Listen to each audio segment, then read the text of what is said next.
Hi, welcome to episode 7 of this year's vlog, season 3, of my ongoing perpetual journey to get to a double bodyweight squat sometime before I hit 50, hopefully. So that will be my 40 still. It'll be a whole new series, whole new vlog if I had to go into my 50s. So hopefully I'm going to get there before then. So over the last, I say, kind of few weeks, months, I've been plugging away with the 1x20. So I started out that one as a bit of a robustness program. Started that one to try and get that foundation of ability to be able to then tolerate higher loads. And I've gone through the gears a little bit on that one and made some progress, got some gains in that one. And I'd kind of got to a point where I had a threshold, a goal to get on this particular program to move on from it, as you kind of would recommend you do with 1x20. That was hitting 20 reps at 100 kilos, an average set velocity of 0.6 meters per second. And as I've been talking about over the last few weeks, that at some point never thought it was going to happen. I'd get better, then I'd get worse, I'd get better, then I'd get worse. And some kind of time about the beginning of June, I just started to see the signs that trend was kind of breaking. And last week I posted I thought I was close. And then, yay! End of last week, Friday of last week, hit 0.6 for that. Hit the fastest reps I'd done for 20. The decrement in velocity wasn't particularly bad either, so I hit it precisely 0.6 meters per second. I thought it might have been a little bit faster than that, but no, it was 0.6. So I am pleased to say I can now move on. So that then led to the question is, yes, I got better at doing 1x20. Did that make me stronger? Or did it just make me better able to maintain velocity at relatively light loads? Which you would like to think one would lead to the other, but it isn't necessarily so. There's quite a pronounced difference between doing 20 reps of something and 1 rep of something. It is the difference between weightlifting and CrossFit, after all. One's better than the other. I'll let you work out which one that is. So that was today's job, is to go through my load velocity profiling to see what impact going through those iterations had. And again, it wasn't the specific focus of the 1x20 program. It was to get to a point where I could tolerate things that it would be the specific focus for. But let's have a look. See what we can see. So this is the kind of spreadsheet that I plug all the data into, and these are all the times that I've done the load velocity test. Not as many as I'd like, because I keep breaking down. And I have two kind of thresholds: the velocity at 0, or what loads I've got at 0 velocity, and what load I predict at 0.25 meters per second, thinking that would be my nominal kind of 1 RM velocity. So today it was at 158. So still some distance away from double bodyweight squat. But if you look down that list of it, 145s, 136s, 141s, 137s, and then this week, so the last time I did that was back in March, I did a 152, and I'm at 158. So a 6 kilo increase. So not massive, not these huge transformational jumps where I've made this kind of giant leap towards double bodyweight squat, but considering that wasn't particularly aimed at having a clear direct link from 20 rep strength to 1 rep strength, I'm more than happy with that. I will also kind of caveat that with, I didn't feel particularly fantastic this morning when I did it. I didn't feel like had huge amounts of energy. I didn't feel my legs were like fresh and fast and strong and all those different things that you would like to have when doing a test. And part of me thought, do I just do something else today and not do the test?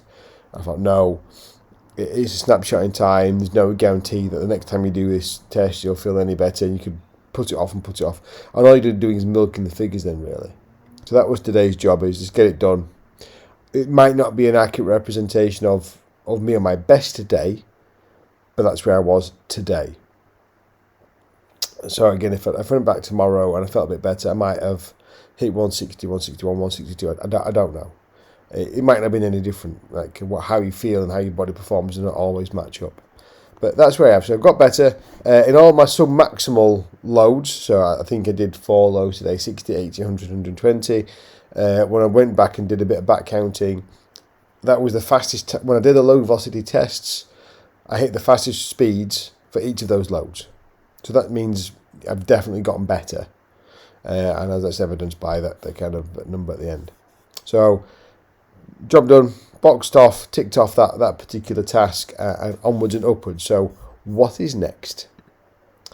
Well, I'm going to go back to DeLon Watkins. So, I did this when I very first started back in season 1. So, if you're not sure what I did, have a look back. If you're really that bored, but some people are. So, DeLon Watkins is 3x10. And for some reason I always seem to talk about 3x10 and baggy, and I don't think it should be bagged, but I think it's just a default response. People just do it because they don't know what other things to do, and there are lots of other things to do, and they also do 3x10 assuming that you just do 10 RM of everything, and that's not the case. So DeLon Watkins would be the first set at 50% of your 10 RM, the second set at 75% of your 10 RM, and then the third set is at 100% of your 10 RM. So it's only one set per day of a 10 RM. And I really might only apply this to maybe 3 lifts. So as an example, I'll show the workout in a minute.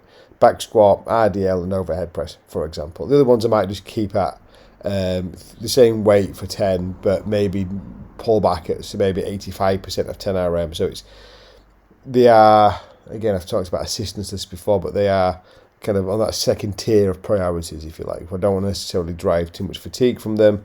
It's more about general robustness and general health with those rather than the performance. So the next thing I think I shall layer on to this approach is how I might kind of look at managing fatigue and velocity loss. So I'd be quite keen to use velocity-based training through all the things I've done. Whereas DeLon Watkins, you just basically go through the gears on the percentages, where what we look at, and this is only for the working set, the 100% set, where I'm going to look at a minimum of 5 repetitions. So I'm always going to do 5 reps of that set no matter what happens, unless something really catastrophic happens. But there's a cut-off of 20% velocity from my best rep. So sometimes that will mean that I don't complete the whole set, and that's okay, that's part of the planned approach. So for a back squat at the minute, based on the percentage I've just got, 60, 90 and then 120 kilos for 10, which is, I've never done a set of 10 120, so that's going to be nice to see how that goes. But what I'm basically saying is I'm definitely targeting a minimum of somewhere between 5 and 10, depending on the velocities. Progression kicks in, and I got up by 5 kilograms when I completed all the repetitions within 20% of my best repetition.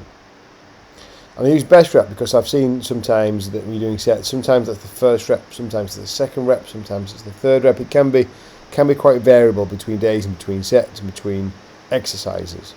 So best rep is something I think sits better with me, and then 20% loss on that. Or all reps are above 0.5 meters per second.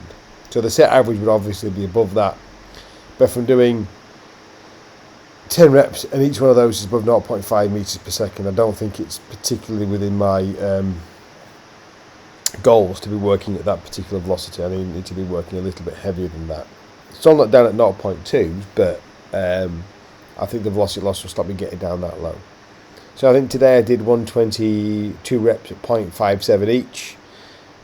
So yeah, if I start at 0.57 and then finish in at 20% of that, whatever that is, I'm not going to calculate it in my head right now. That's the approach there. So what does that look like in terms of the actual program itself, the schedule? So start off with snatch and clean, and then back squat, RDL, and then the RDL will be snatch, pull, clean, pull, overhead press, dumbbell bent over row, and then a different assistant exercise each day. And that's going to be on the higher weeks, the hard demanding weeks, 3 sets of 10. The next thing I think I'm going to try and do is to manage my own accruing fatigue was having a weekly undulating periodization. I think Charles Poliquin was the first person to put this out back in the 80s, which hasn't really made it into the main scientific literature. There's more daily undulating periodization, but I quite like this. I think it might suit me. Is having a high demanding week and a low demanding week, and then so the low week would be same start again, but down to 2 sets of 10, and only doing the 50% and 75% loads, so missing off the 100% loads.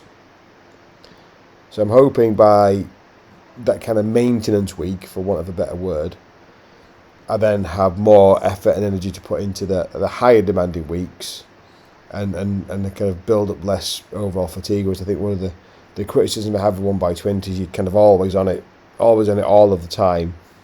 And it was only by me applying a velocity goal, where I allow myself weeks of higher velocities, which are in theory low percentage of your 1RM. That kind of gave me a little bit of a lower demand week, but I'm still pushing every single week to get better, and every single session. I think there's a limit to how much your body will tolerate. That certainly is in my 40s. So that's kind of my plan, is like a high-low approach, high week, low week, drop down a set and drop down the high intensity set. Now, traditional kind of tapering approach would be to drop your high intensity, to keep your high intensity and drop your low intensity stuff. So keep intensity high, volume down. Well, this isn't really tapering. This is more management of fatigue. So I'm thinking that's kind of my thinking behind that, and I'll see how it goes.